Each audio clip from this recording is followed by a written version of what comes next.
কুরচি ফুল, ফল, বাকল সবই আমাশযের ওষুধ হিসাবে কাজে লাগে। অন্যান্য স্থানীয় নাম: কুরচি।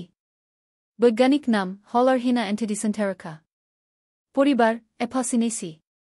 প্রধান ব্যবহার: ফুল। অন্যান্য ব্যবহার: কুরচির কাণ্ড সরল, উন্নত এবং মাথা আকাশমুখী, বিভিন্ন শাখায় এলোমেলো কিংবা ডিমের মতো মাথালের রূপ পরিগ্রহণ করে। বাকল খসখসে হালকা ধূসর। শীতের শেষে পাতা প্রায় সবই ঝরে যায়, বসন্তের শেষে শূন্য ডালপালা কচি পাতায় ভরে ওঠে। পাতা লম্বডিম্বাকৃতি, মসৃণ আর বিন্যাস হয় বিপ্রতীপ। কুরচির স্বাভাবিক উচ্চতা 1-2 ফুট, কিন্তু 2-4 ফুট উঁচু গাছেও অনেক সময় মুকুল ধরে। কুরচির অতিরিক্ত বৈশিষ্ট্য হল সারা বর্ষা ধরে কয়েকবার ফুল ফোটে। কুরচিমঞ্জুরিতে ফুলের সংখ্যা কম হলেও বিক্ষিপ্ত মঞ্জুরি সংখ্যা অজস্র। ফুল রঙ্গন ফুলের মতো, নিচের অংশ নলাকৃতি এবং উপর মুক্ত পাপড়িতে ছড়ানো। 5টি পাপড়ির মুক্ত অংশ ঈষৎ বাঁকানো, বর্ণ দুধসাদা এবং তীব্র সুগন্ধি কিন্তু মধুর। গোত্রীয় বৈশিষ্ট্যের রীতি অনুযায়ী পরাগচক্র দলের গভীরে অদৃশ্য।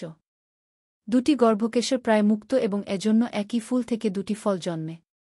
এই সজোট ফল 2টি সরু, লম্বা এবং বীজ বহু সংখ্যক, রোমশ ও ঘনবাদামি। বাতাসে বীজ ছড়ায়।